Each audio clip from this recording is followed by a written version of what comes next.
मुसीबत भारी बन गई, मुसीबत भारी। तुम जन जन के हितकारी, शंकर भोले भंडारी। तुम जन जन के हितकारी, शंकर भोले भंडारी। तुम जन जन के हितकारी, शंकर भोले भंडारी। तुम जन जन के हितकारी।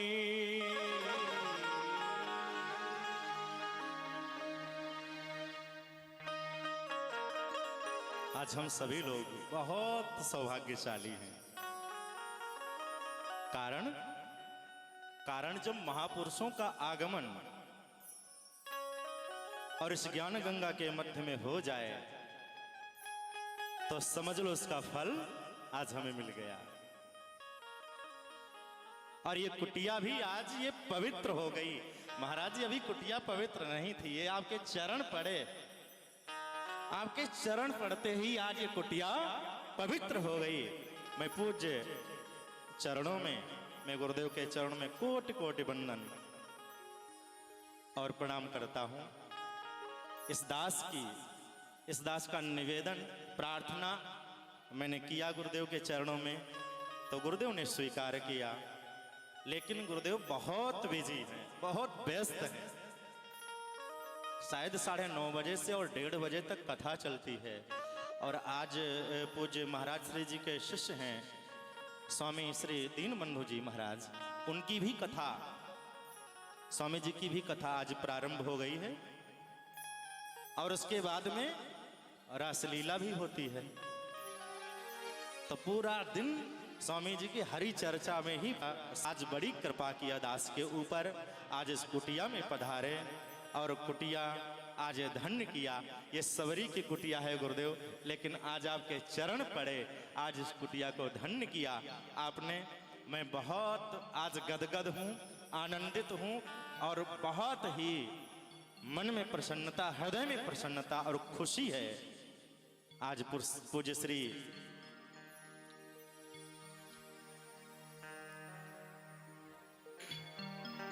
इस कुटिया में पधारे हैं। हमारे महाराज श्री जी के जो शिष्य गण आए हैं, मैं प्रार्थना करूंगा थोड़ा ऊपर बैठ जाएं। हाँ, नीचे नहीं, ऊपर आ जाएं। बहुत आनंद आ रहा है, यही संतों की कृपा है। मैं कह रहा था ना, भूख लगे तो ब्रजवासियों की टूक मांग कर खाओ। ब्रजवासियों की झूठन मिल जाए तो जीवन पवित्र हो जाए, चरण धूलि मिल जाए तो यह जीवन धन्य हो जाए, पवित्र हो जाए। तो आज वही चरण धूलि आज गुरुदेव की प्राप्त हो गई। मैं गुरुदेव को सुनता था, कई बार कथाएं सुनता था। अभी गुरुदेव ने एक बड़ा सुंदर दृष्टांत, एक कथा ब्रजवासियों की सुनाई, यूट्यूब के ऊपर वो पड़ी है। हाँ गुरुदेव, मैं रोज उसको सुनता हूँ, एक बार सुन करके ही मैं उसको सोता हूँ। बहुत भाव के साथ में मैं कथा सुनने गया और मुझे बहुत आनंद आ रहा था। उस दिन मैं आधा घंटा लगे बैठ करके आया गुरुदेव के चरणों में। तो ये कथा ज्ञान गंगा है, और इस ज्ञान गंगा में जो डुबकी जीव लगा ले तो मेरे गोविंद बड़े दयालु हैं, उसको हृदय से लगा लेते हैं। और भोले बाबा की यदि कृपा हो जाए, बिना भोले बाबा के भी ये संभव नहीं है। इसलिए मैं सुना रहा था, डम डम डम डमरू बाजी उठा, देवों ने अमृत पान किया। ऐसा डमरू बजाया और देवताओं ने उस अमृत को पान किया।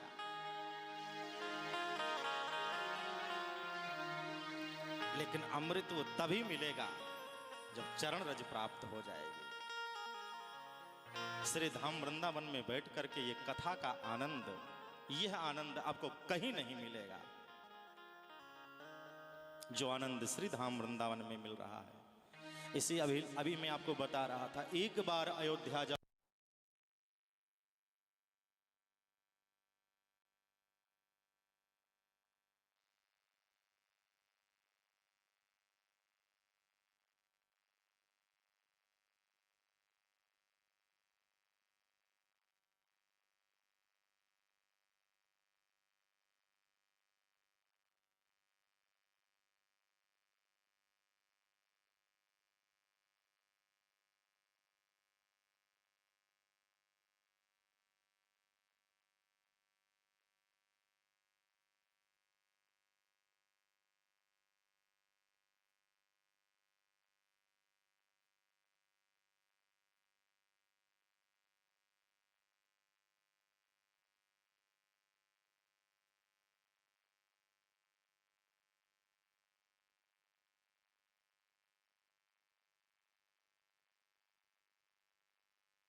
राधे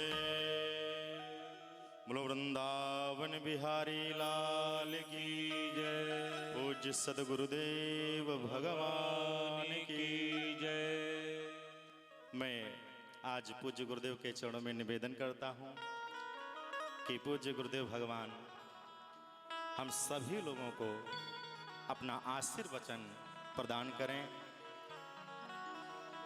पूज्य चरणों में यही प्रार्थना है, निवेदन है। आज महापुरुष हमारे बीच में इस कुटिया में आए हैं और कुटिया धन्य हुई। संतों का आगमन अगर हो जाए तो यज्ञ की पूर्णाहुति हो जाए।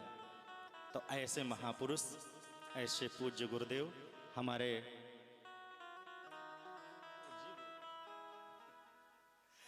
और प्रथम दिन है, तो पूज्य गुरुदेव के चरणों में प्रार्थना निवेदन। पूज्य गुरुदेव हम सभी लोगों को आशीर्वाद प्रदान करें।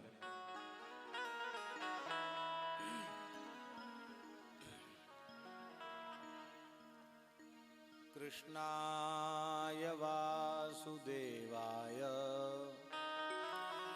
देवकी नंदनाय च नंदगोपकुमाराय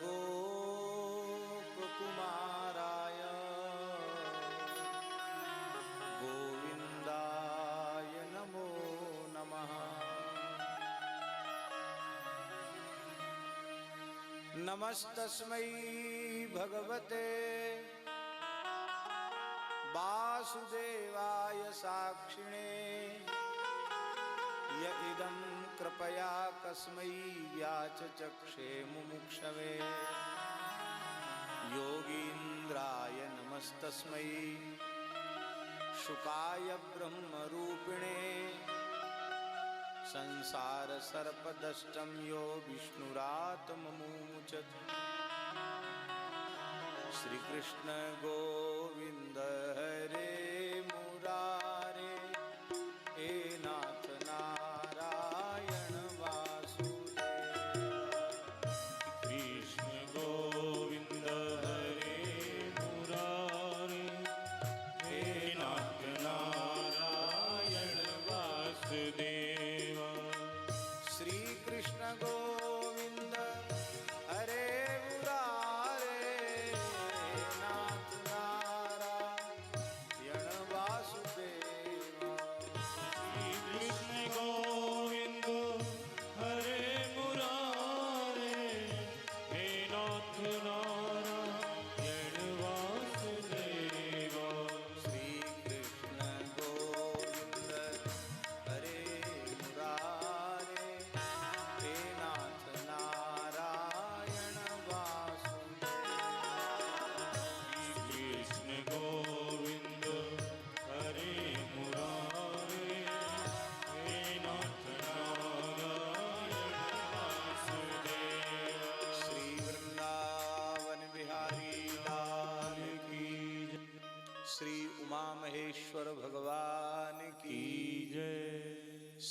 आदि शंकराचार्य भगवान की जय।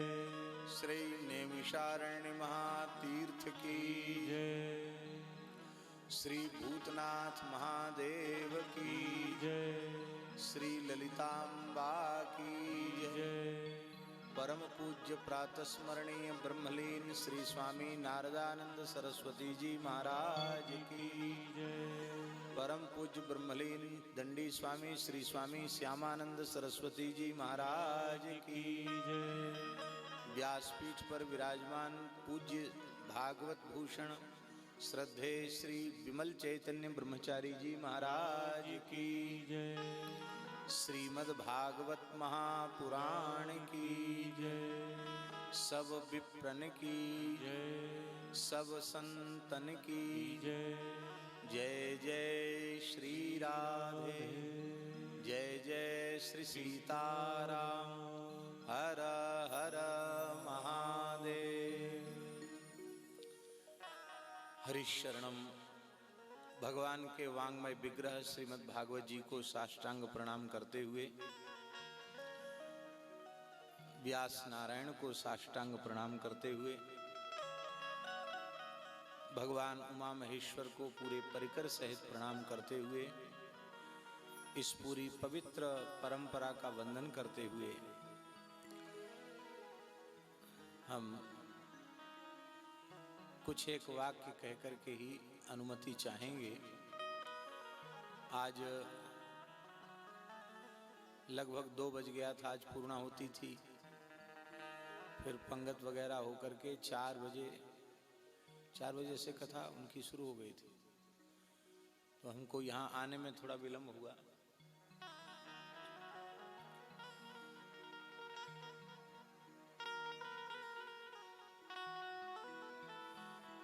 भगवान की हम सब जीवों पर अतिशय कृपा है।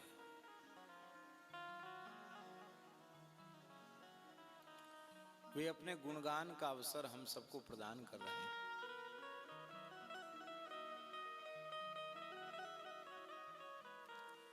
श्रीमद् भागवत जी के प्रथम स्कंद में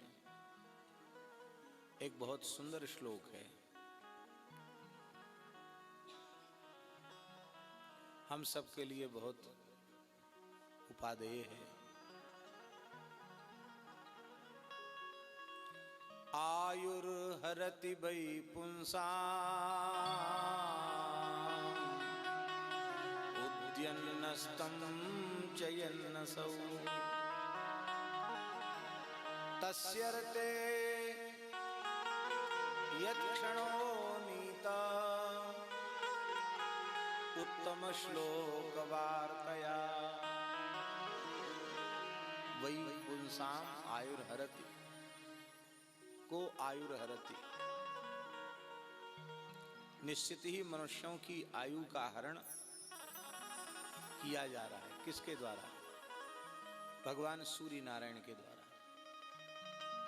उद्यन्नस्तं चयन्नसौ, भगवान सूर्य उदित हुए फिर सूर्य अस्ताचल को चले गए।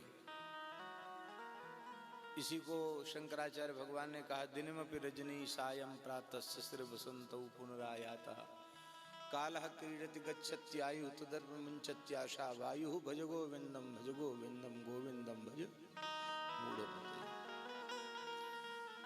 सूर्य उदित हुए फिर सूर्य अस्त हुए, शरद गई,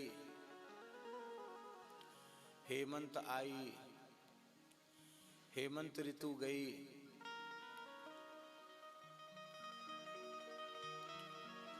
शीत ऋतु आई। इसी तरह से ग्रीष्म, पावस, ये 6 ऋतुएं क्रमशः आती जाती रहती हैं। सूर्य उत्तरायण दक्षिणायन होते हैं। दिन, पक्ष, मास, वर्ष क्रम से हम सबकी आयु का हरण भगवान सूर्य के द्वारा हुआ है।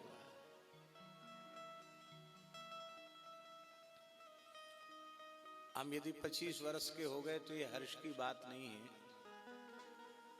ये पश्चाताप की बात है कि भगवान ने जो आयु हमें अपने स्मरण के लिए दी थी उसमें से 25 वर्ष नष्ट हो गए। 50 वर्ष नष्ट हो गए। अब 5-10 क्षण भी बाकी हैं, इसका कोई निश्चय नहीं कर सकता, कोई निश्चय नहीं कर सकता। आयुर्हरति वै पुंसाम उद्यन्नस्तं च यन्नसौ। सूर्य उदित हुए फिर अस्त हुए। सारी आयु, सारा जीवन प्रमादी जीवों का व्यर्थ चला जा रहा है। हम अपने कौन से क्षण को अत्यंत सफल और सार्थक समझें? तस्यर्ते यत् क्षणो नीतः उत्तम श्लोक वार्तया। जितना क्षण भगवान के निमित्त भगवत चर्चा में, भगवान के नामरूप गुण लीला के गान में व्यतीत हो जाए, उतना ही क्षण हमारे जीवन का सार्थक क्षण है।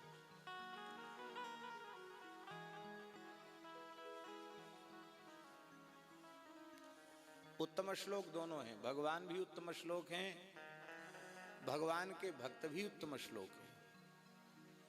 भगवान उत्तम श्लोक इसलिए हैं कि उत्तमई ही श्लोक्यते स्तूयते, असौ उत्तम श्लोका श्रीहरि। श्री नारद, व्यास, वाल्मीकि, सनकादिक, सुखदेव प्रभृति जो उत्तम कोटि के महापुरुष हैं, उनके द्वारा निरंतर उनका यशोगान होता है, गुणगान होता है। इसलिए भगवान उत्तम श्लोक है और भगवान स्वयं ही उत्तम है। उत्तमः पुरुषस्त्वन्यः परमात्मेत्युदाहृतः। परमात्मा को उत्तम कहते हैं, उनसे अधिक उत्तम और कौन होगा? भगवान स्वयं अपने भक्तों का गुणगान करते हैं, भक्तों की प्रशंसा करते हैं। इसलिए भगवान के द्वारा प्रशंसनीय होने के कारण भक्त भी उत्तम श्लोक हैं। कहने का तात्पर्य हुआ, भगवान का मंगलमय चरित्र या भगवान के प्राण प्यारे भक्तों का चरित्र, ध्रुव, प्रहलाद, अम्बरीश जैसे भक्तों का चरित्र, इसके कहने सुनने में जितना क्षण हमारे जीवन का बीत जाए, उतने क्षण ही हम जीवित रहे, ऐसा समझें।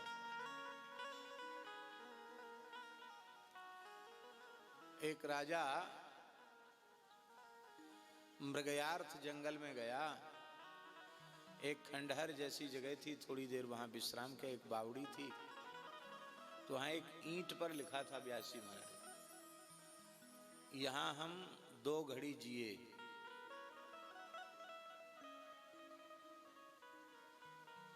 यहां हम 2 घड़ी जिए। राजा ने ईंट को सेवक को कहा, ले लो। अपने राज्य के बड़े बड़े विद्वानों को बुलाया, इस वाक्य का आशय बताओ, लिखने वाला कौन? 2 घड़ी ही जिया तो लिखा उसने कब, पढ़ा कब, इतनी समझ कब आई? पर 2 घड़ी जीने के बाद उसका क्या हुआ?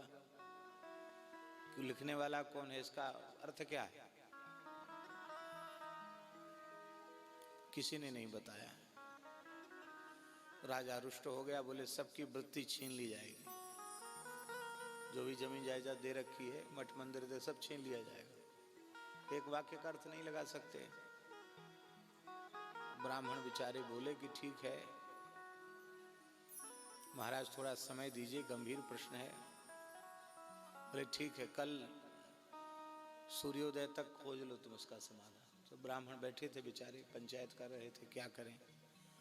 तब तक एक महात्मा, कोई अवधूत कोटि के महात्मा, स्वामी श्री नारदानंद जी की कोटि के कोई महापुरुष पधारे होंगे वहां से। उन्होंने देखा, रे भाई ब्राह्मणों, आप तो भगवान की विभूति हो, आपका मुखमंडल उदास क्यों है, आप दुखी क्यों हैं? महाराज ऐसी ऐसी बात। बोले राजा को पूछ के आओ, हम समाधान करें तो राजा को स्वीकार होगा? बोले हाँ जरूर होगा। उन्होंने कहा महाराज हमारे गुरुजी आए हैं, वो समाधान दे सकते हैं, बुलाओ गुरुजी को। तो गुरुजी ने कहा, यहाँ 2 हरिभक्त आकर 2 घड़ी बैठे। 2 घड़ी, 24 मिनट की एक घड़ी होती, 2 घड़ी का मतलब 48 मिनट। यहाँ 2 हरिभक्त 48 मिनट आकर थोड़ी देर के लिए बैठे, रास्ता चलते हुए बैठे। वो इधर से जा रहे, वो उधर से आ रहा। यहाँ बैठे बैठे दोनों का मिलन हो गया और जैसे ही हरिभक्त मिले तो भगवत चर्चा शुरू हो गई। तो 2 घड़ी तक भगवत चर्चा होती रही। फिर दोनों अपने अपने गंतव्य की ओर चल पड़े। तो महात्मा ने बीजक लिख दिया कि यहाँ हम 2 घड़ी जीवित रहे। इसका मतलब है हम उतनी ही देर जीवित रहते हैं जितनी देर नाम जप करते हैं, नाम संकीर्तन करते हैं, कथा श्रवण करते हैं या कथा का गान करते हैं, उतनी ही देर हम जीवित रहते हैं। बाकी हम जैसे लोहार की धोंकनी, उसमें प्राण नहीं होता पर वह श्वास लेती है, बाकी समय लोहार की धोंकनी के जैसी हमारी श्वास चलती है। इसलिए निरंतर अपने आप को नाम जप, संकीर्तन, भगवत गुणगान में लगा करके रखना चाहिए। किसी न किसी भगवत सेवा हम लगातार समर्पित बने रहें। जितना अधिक भगवत संबंध बना रहेगा उतनी ही देर तक हम जीवित रहेंगे। अब एक विशेष बात है कि भगवान आयु का हरण क्यों करते हैं, किस लिए करते हैं आयु का हरण? तो श्री वल्लभाचार्य जी ने सुबोधिनी जी में इसका बड़ा सुंदर उत्तर दिया है। वे कहते हैं कि जो गुणगान में लगे हुए हैं उनको भगवान आयु देते हैं और जो गुणगान से विमुख हैं उनकी आयु हरते हैं। तो एक तरफ से लेते हैं, दूसरी तरफ देते हैं। इसका मतलब है कि भगवत गुणगान में लगे हुए जीवों की आयु उनको मिलती है, क्योंकि आयु गिनी ही रह जाएगी जितने में भगवान की चर्चा की जा रही है। इसलिए भगवान की बड़ी कृपा है, किसी न किसी बहाने, चाहे पुरुषोत्तम मास के बहाने और चाहे अन्य सामान्य दिनों में भी किसी मनोरथी के मनोरथ के बहाने भगवान कृपा पूर्वक अपना गुणगान कराते हैं। ब्रह्मचारी जी का दर्शन श्री श्याम ब्रजवासी जी की कथा में हुआ था और आप मलुक पीठ भी पधारे। वो आना तो था ही, लेकिन दास ने निवेदन किया था कि आज की व्यस्तता बहुत अधिक है, अभी रास बिहारी भी प्रतीक्षा कर रहे हैं,